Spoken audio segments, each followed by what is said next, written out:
Okay, people. 7-1, 7-2, 7-3, hit me.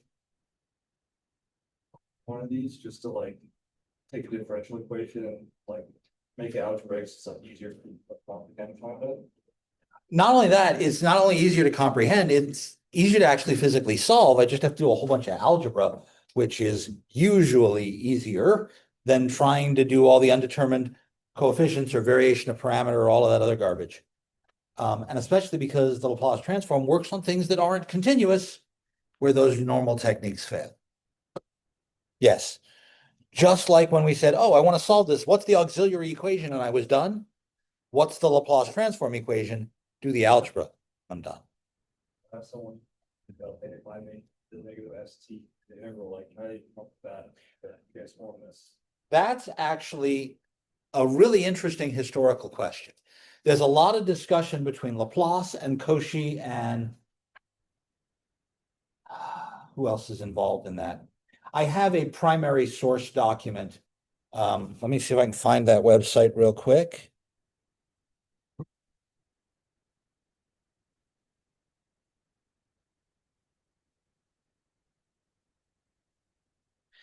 No, I want the triumphs page. Here we are. No, take me direct to the triumphs page itself.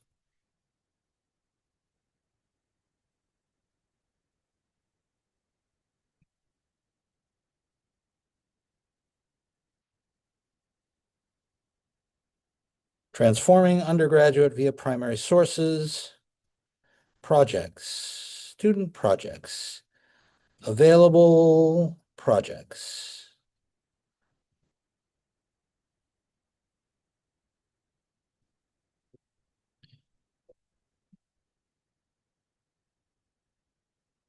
Analysis.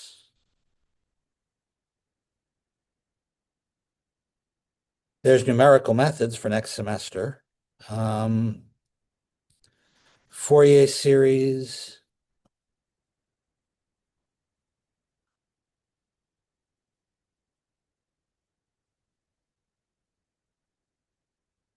There we are. Leibniz, Bernoulli, Wronskians, higher order, birth of Diffie Q. They don't have the one that I had listed for the Laplace transform up here, so it must have gotten moved. I'll see if I can find it again. But the whole idea is that there are letters going back and forth about this idea of transforming from one set to another. Fourier transforms are designed to take things that are aperiodic and force them to be made up of periodic functions. So Fourier transforms turn things into sines and cosines, even if they aren't sines and cosines to begin with. Laplace transforms turn things that are differential equations into things that are algebraic.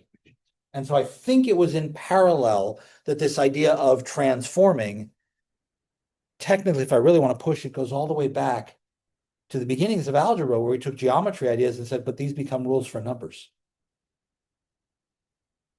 Sneaky little mother person. A lot of the context is missing from this course. And finding that context is a wonderful idea. See, if you hadn't already taken readings, I'd give you a project. More questions. Although if you can find something, I'll give you credit for it. But you learn about that stuff like readings. But there's the differential equations example that was up there is on numerical methods, and I know the numerical methods course next semester will address some of those. So I think they do Runge-Kutta. I know they look at Euler's method more closely. The readings course, that was the history stuff. Yeah, there was a lot there. I didn't do this one, but I really wish I should. I got stuck on 47.2.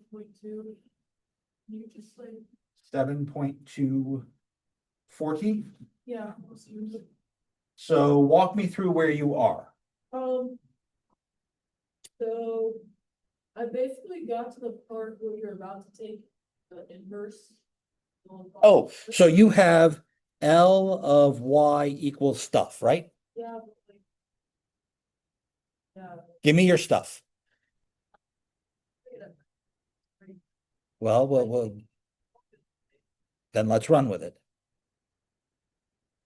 Okay, it's two fractions, so it's 6/s-3, and then s² minus 4s. Like that? Then minus 3/s+1 times s² minus 4s. Okay. And then minus 5 plus s. Why? I think I'm going to agree with you for the moment. So let's go back to how you got this. The original differential equation is y double prime minus 4y. 4y or 4y prime 4y prime. equals 6 something and 3 something. Negative minus 3e to the negative. Great. So when I do the Laplace transform over here, I get Laplace of y double prime is s squared Laplace of y minus s times y prime of our initial condition. No, it's times y, and then it's s to the 0 y prime, right? And then minus 4 times, this is the one that's s of the Laplace transform, and then it's minus y of 0 equals. And over here on the other side, I have 6 times the Laplace transform of e to the 3t, which is 6 over s minus 3 minus 3 over s plus 1. I'm perfectly happy with those pieces. What was our initial condition? 1 on 0. So this 1 is going to go here and here. And this negative 1 is going to go here. Okay. S squared Ly minus S times 1 minus negative 1 minus 4S Ly plus 4 equals all this stuff.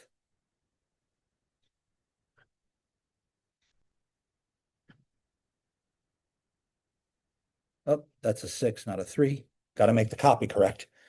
So I get S squared minus 4S times the Laplace transform of y equals, move that over, S minus 5, 6 plus 6 over S minus 3, minus 3 over S plus 1. Here's the mistake.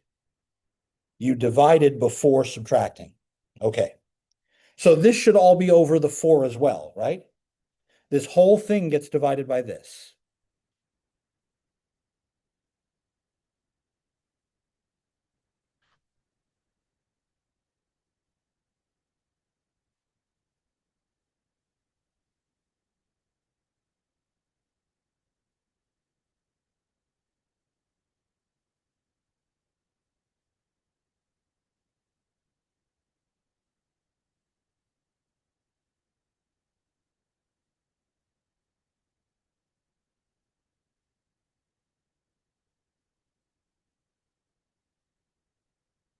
Okay. That's gross. If I really want to do this right, I need to do partial fractions here. But if I'm going to do partial fractions, I should start with one fraction. So what I'm going to do is I'm going to get a common denominator.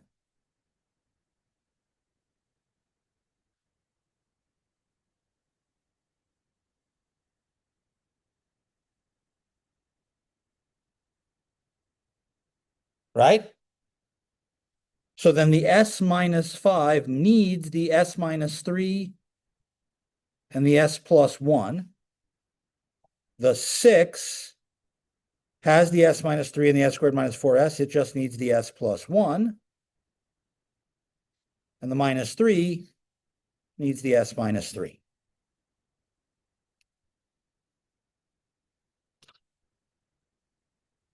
That's disgusting, yes? Okay. I know it's disgusting, but I'm about to make our lives a lot easier. Because in partial fractions term, this should be A over S, B over S minus 4, C over S minus 3, and D over S plus 1.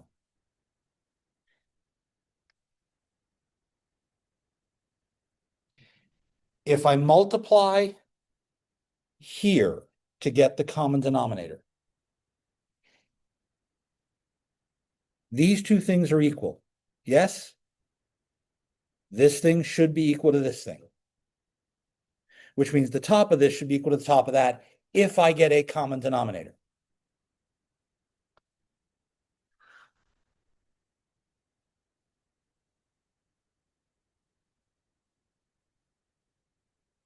Ready?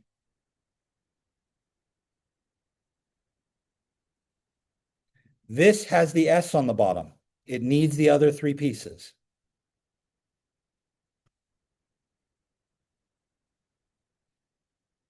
The B needs the S, S minus 3, and S plus 1.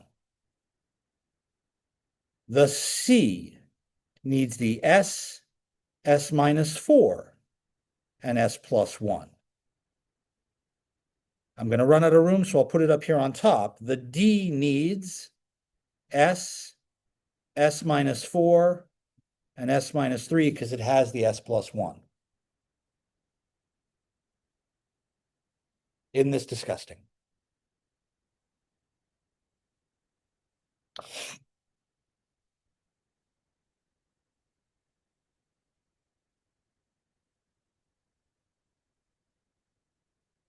I'm about to write out something really, really disgusting here. I'm going to take the top of this fraction and set it equal to the top of the fraction that is currently at the top of the screen. Those should be equal to each other, right?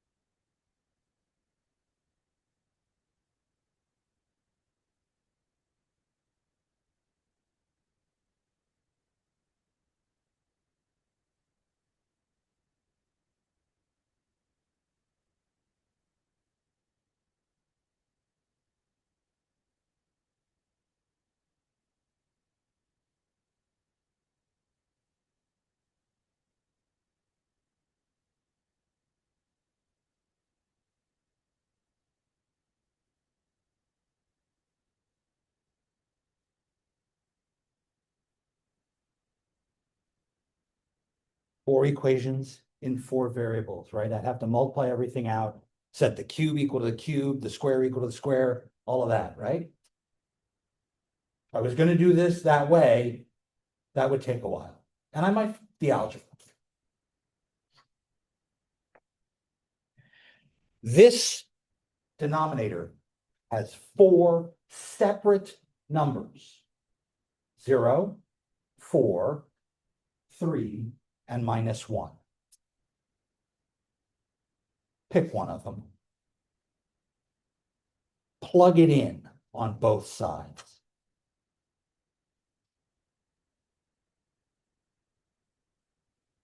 If you let S equal 0, what do I get on the left side? I get minus 5, minus 3, 1, plus 6 times 1, minus 3 times minus 3. What do I get on the left? I get A times minus 4, minus 3, minus 1. But this is multiplied by 0. This is multiplied by 0. This is multiplied by 0. They're all gone. There's a 0 here and a 0 here and a 0 here. I just solve for A. Negative 15 plus 6 minus 9 equals negative 12A. Negative 15 minus 3 is negative 18 equals negative 12A. A equals 3/2.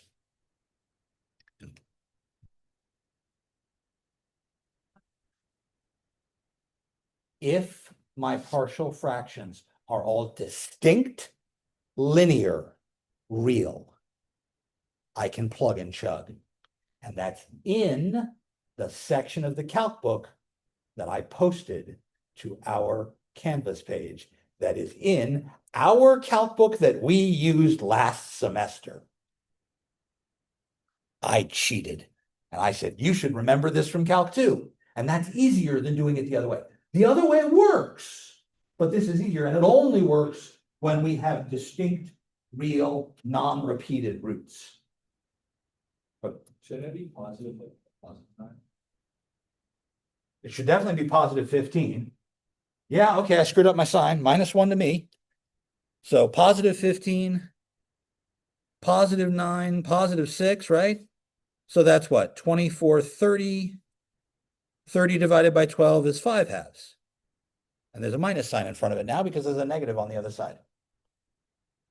Helps if I see I can do all the calculus and the algebra and the arithmetic. That's me, man.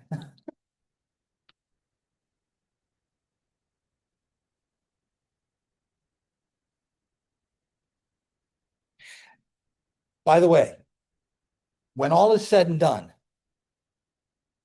Mia, what am I going to have? I'm going to have a number times 1 over s. I know the inverse transform of 1 over s. I'm going to have a number times 1 over s minus 4.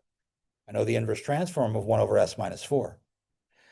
I know the inverse transform of 1 over s minus son of a.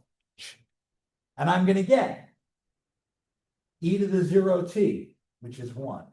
I'm going to get e to the 4t.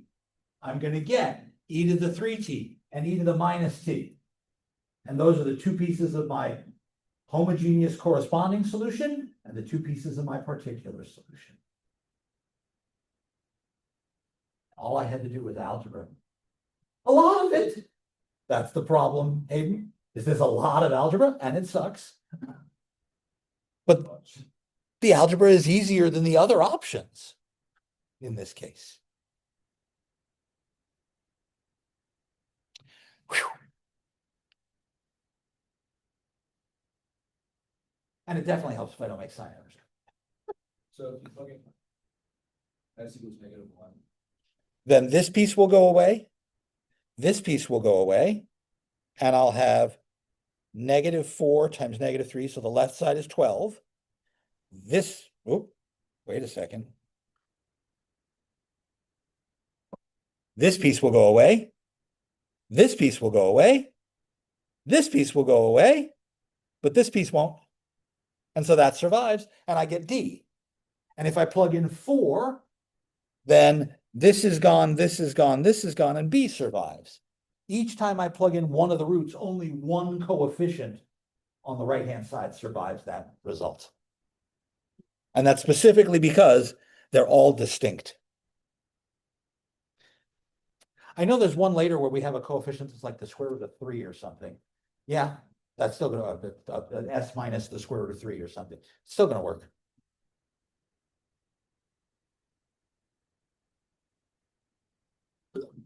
It's not going to work for the s squared plus 3 because that one's got complex roots. It's not going to work if I have s minus 3 quantity squared. They have to be distinct, real roots.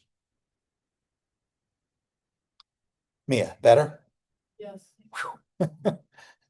This is where this course becomes an algebra course. I heartily recommend that you use a technological solver to double check all of these. Every single problem you're doing here, you should be looking again at Wolfram Alpha or at that Solve Pro 24 or something. Say, did I get anything close to the right answer? Be aware that sometimes the textbook will show you things. Back of the book will show us different things than the ones we come up with. I don't like hyperbolic functions, but they're right here. But when I look at that, look at the Laplace transform of hyperbolic sine. Number over s squared minus a squared. That's just the difference of squares, isn't it? I would have factored that the rest of the way, which means that the hyperbolic sine can be written in terms of e. So if you never end up seeing a hyperbolic sine in my answer, it's just because I like working with e better. But they're related to one another. Same thing with the hyperbolic cosine.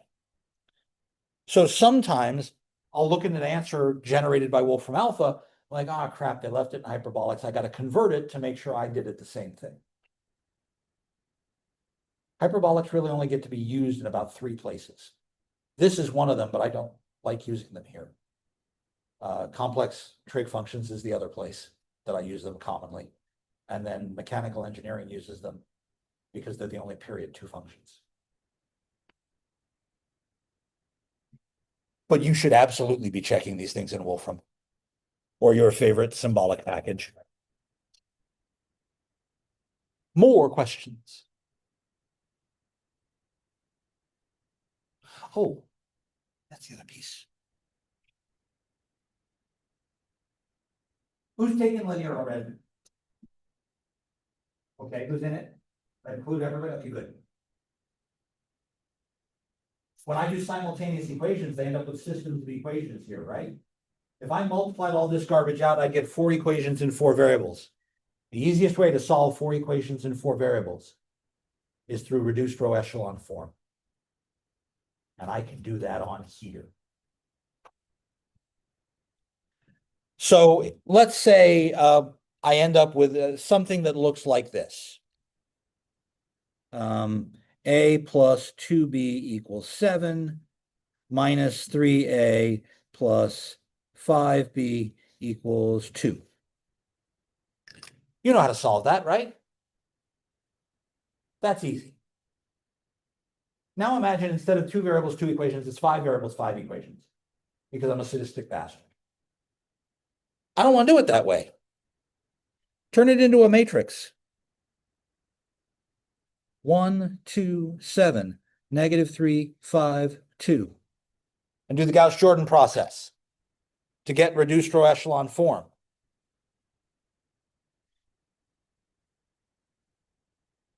There is a button on the calculator over here on the left. It says matrix. Second matrix.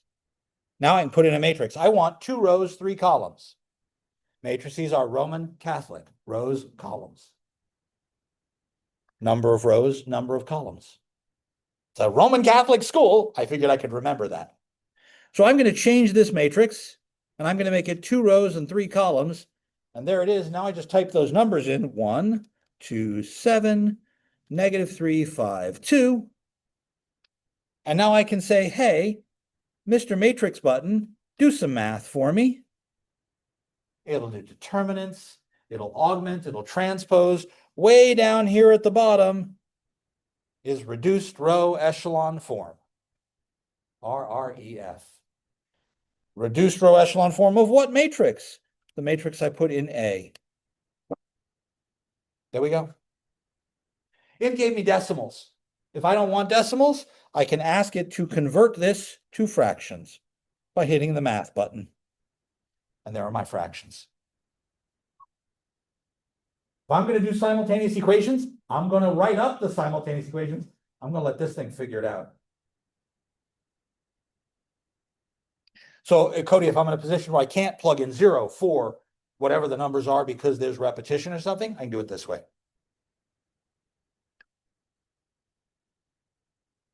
Cheers for technology.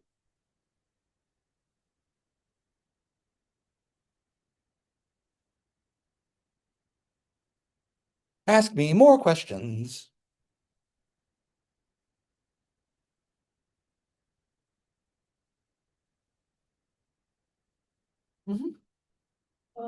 for 752.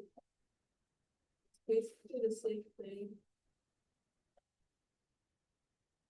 Okay. I don't know. I can. Cost why. I don't. L of y equals all that stuff, right?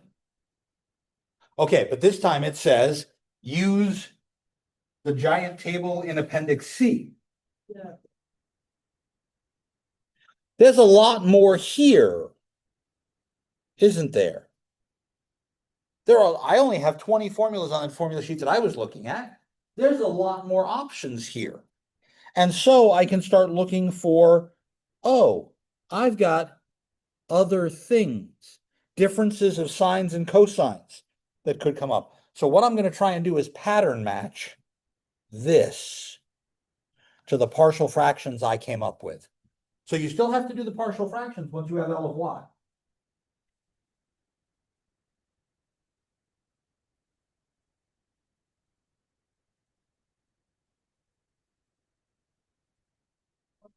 Talk to me. I do partial fractions. The options s squared plus 1 squared. So s squared plus 1, right? That's fine. Oh, that quantity is squared. It's stuff over s squared plus 1 squared. Well, then it should be over s squared plus 1 and then over s squared plus 1 squared. When it's repeated, it needs to be repeated. But it's s squared on the bottom, right? Which means on the top, it needs to be linear. It's squared on the bottom, so on the top, it needs to be linear. Isn't that gross? Yeah, but at least I know that. You're on the right track. And again, I will point out, I'm being evil. Ooh, wrong page.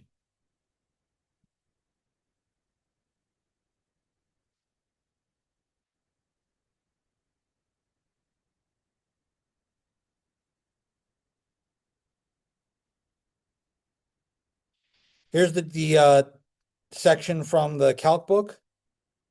There is way down here.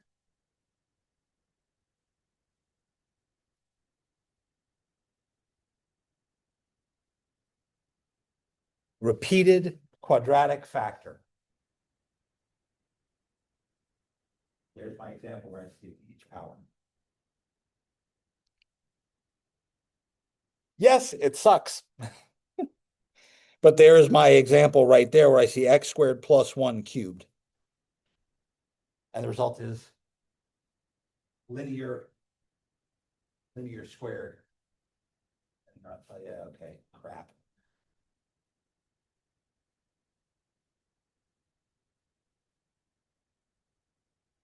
Now, again, I'll find my common denominator, so this piece will become AS plus B times S squared plus 1 plus CS plus D all over S squared plus 1 quantity squared. And then I'll multiply out and solve and set the, that's the degree 4 over there on the bottom on the left, because it's S squared plus 1 squared. So the top might have cubes and squares and single and constants. So I should end up with 4 equations and 4 variables, which makes sense, A, B, C, D. Whew.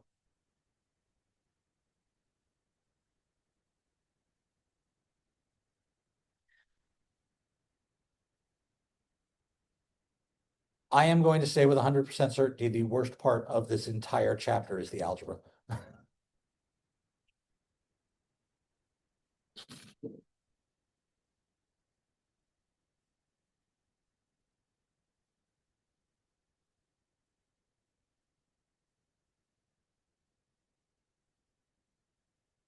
Ask me more things.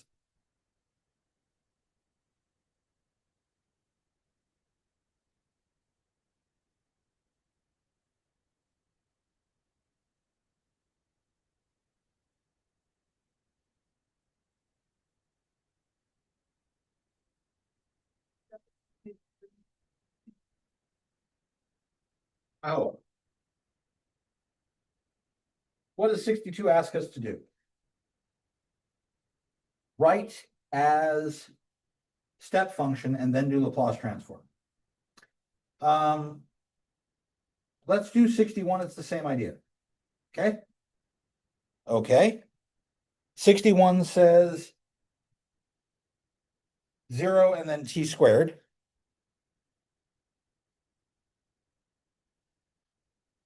And it turns on at 1. Right? As soon as I see it turns on at 1, I know that I'm going to need u1 of t or u of t minus 1. I'm going to need the Heaviside function at 1.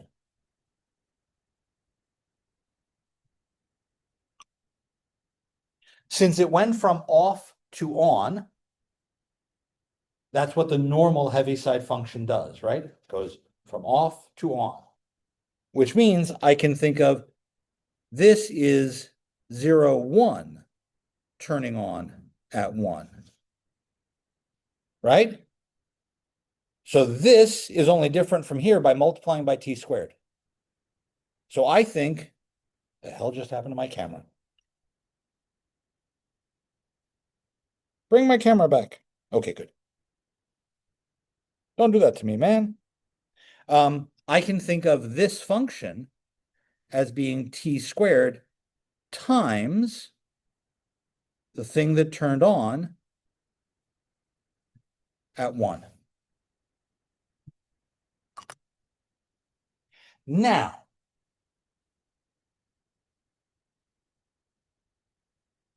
I go and I look at my Laplace transform thingy. My handout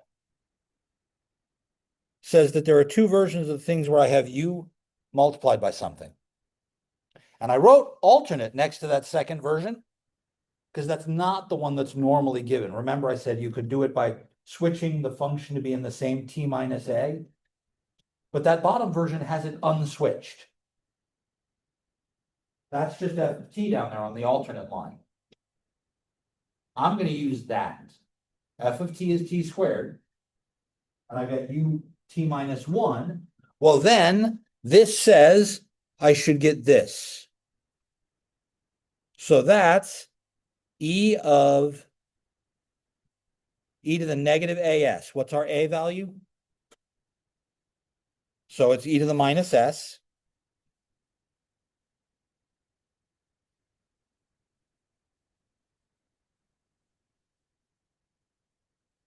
And then that gets multiplied by the Laplace transform of what?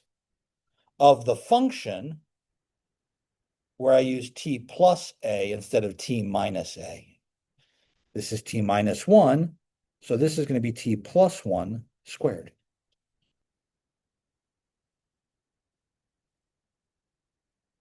Wait a second. I can multiply that out, can't I?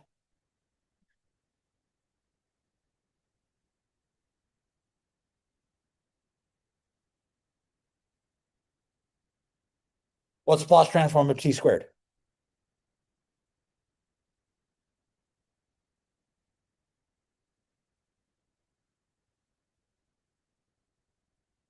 What's the Laplace transform of t?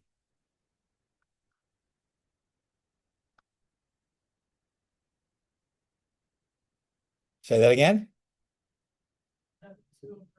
Because of the 2 here, yes. What's the Laplace transform of 1? With an e to the minus s outside.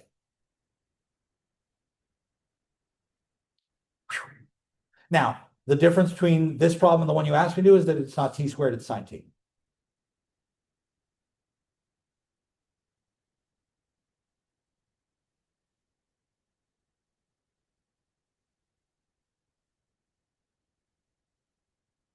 Like if f and t in this scenario is t minus 1, t plus 1 minus 1. Correct. I take whatever this thing is and replace it by the reverse sign here.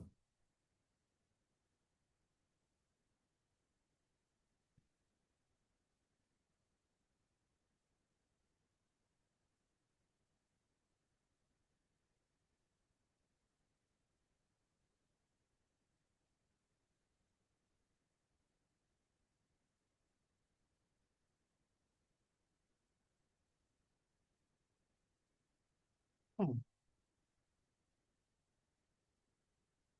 an article somewhere.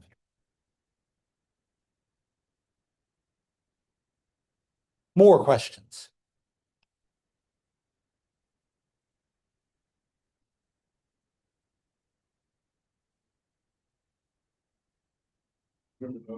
Which one? 719.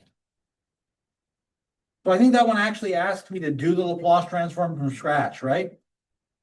Use the definition. Okay. So the first thing I need to understand is what the function is in 9.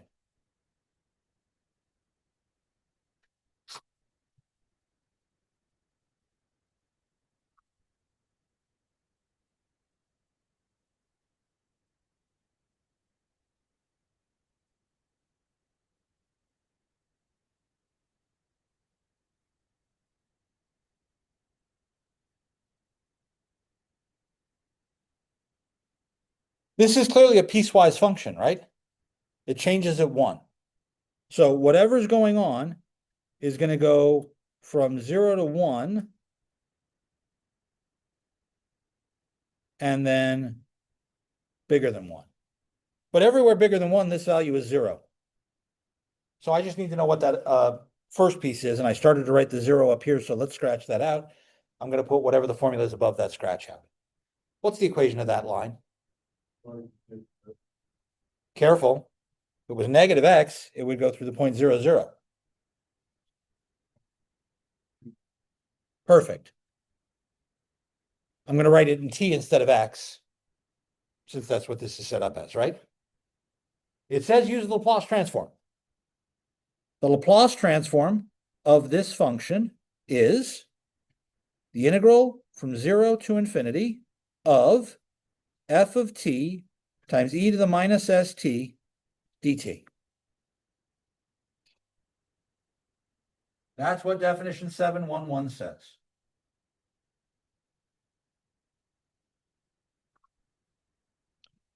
The best part about this definition is the fact that so much of this function is equal to 0. This integral can be broken up into the integral from 0 to 1 and the integral from 1 to infinity. What do you put inside those parentheses? 1. Careful. The 1 minus t is only good between 0 and 1. That should go here. What goes here? Oh. Which makes this whole integral 0. Which means all I have to do is that integral. And that's an integral from 0 to 1. Unfortunately, it's integration by parts.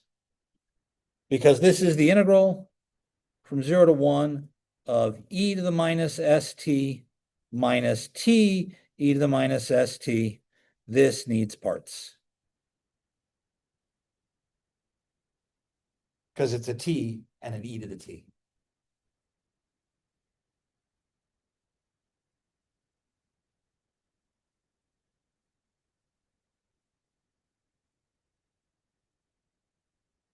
But I can do this integral. To do the parts, which is u, which is dv. Great. U equals t, dv equals e to the minus st. What's the antiderivative of e to the number t? It's 1 over number e to the number t. And the derivative of u, du, will just be dt. There should be a dt down there as well. Great. So notice that that is exactly this piece. So when I integrate, I get e to the minus st 1 over negative s minus uv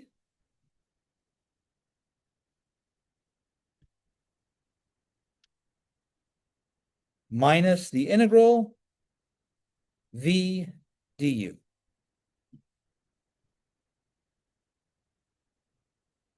This is evaluated from 0 to 1. This is evaluated from 0 to 1. And I still have to do one more integral. But that's this integral right here with just an extra constant on it. minus a minus becomes a plus.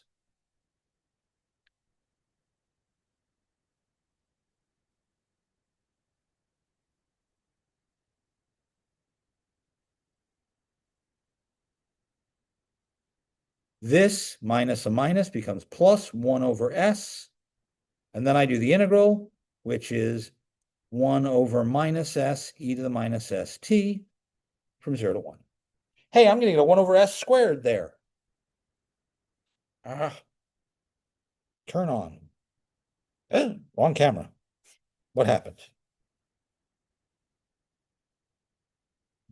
Must have nudged the wire the wrong way. Turn on the right camera. Give me the right camera. Hello? Where's the correct camera? It ate my camera. Let's try again.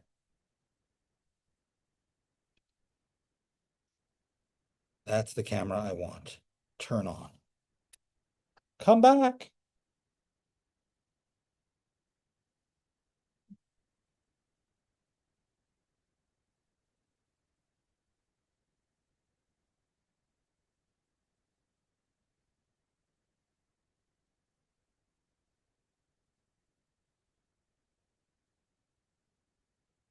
Why are you not giving me back my camera?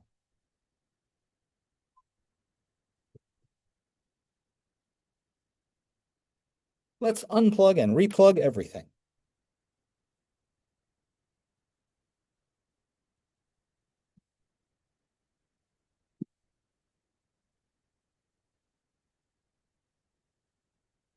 Three, two, one. Acknowledge the camera. It shows the camera as being there.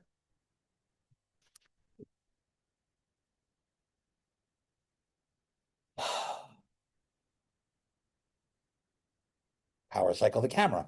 See if that's the issue.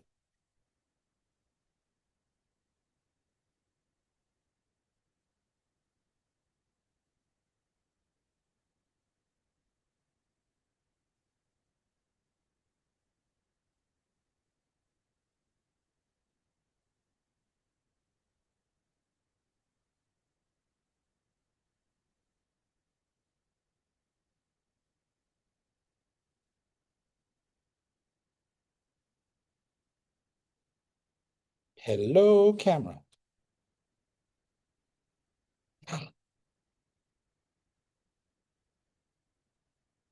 Hallelujah. Okay. These values are for t. When I put in t equals 1, I get minus 1 over s e to the negative s minus e to the 0 plus t over s e to the negative s minus e to the 0 minus 1 over s squared e to the negative s minus e to the 0. E to the 0 is 1.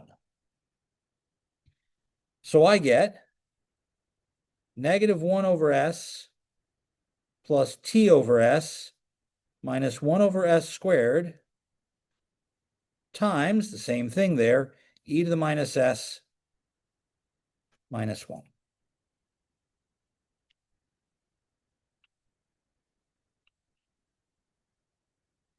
Now my zoom function is gone.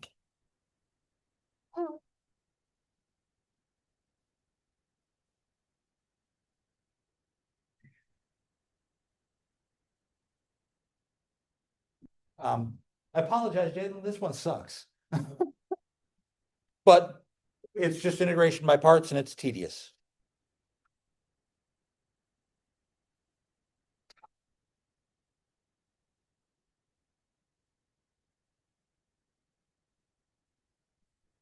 Do a hard reset on the camera.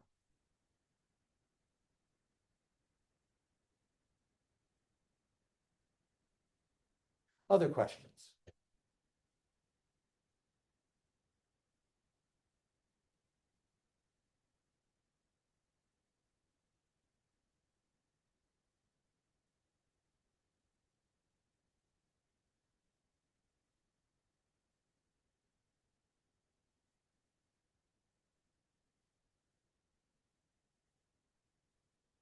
I have office hours tomorrow.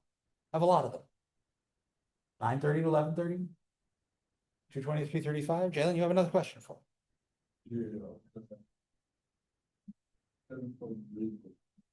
For which one? For which problem within it?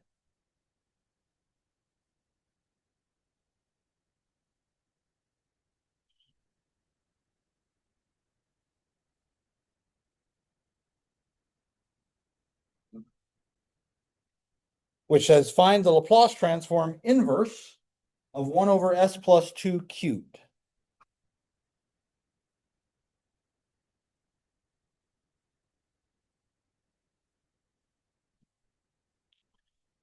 Now, my first reaction is that cube is what's my problem.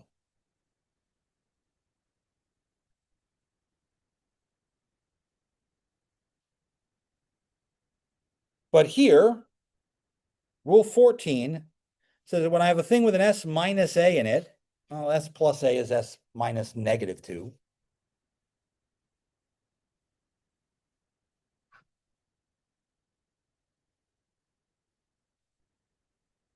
Then I get an extra factor of e to the at with the Laplace transform. Wait a minute. So let's think instead of this as being s minus 2 cubed, what if it was just 1 over s cubed? What would I do for 1 over s cubed? When I see s is in the denominator of powers, that takes me back up here. S cubed should be this case of t squared. But if it's t squared, it should have a 2 on the top. This doesn't. So that should be 1/2 t squared. Right? But this has that extra translation in it. So this should really be 1/2 t squared with an e to the minus 2t.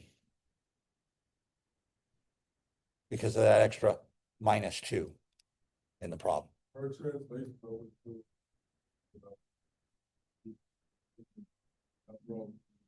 Yes. That's why in here it says s minus a, and the only a appears up in that e to the whatever.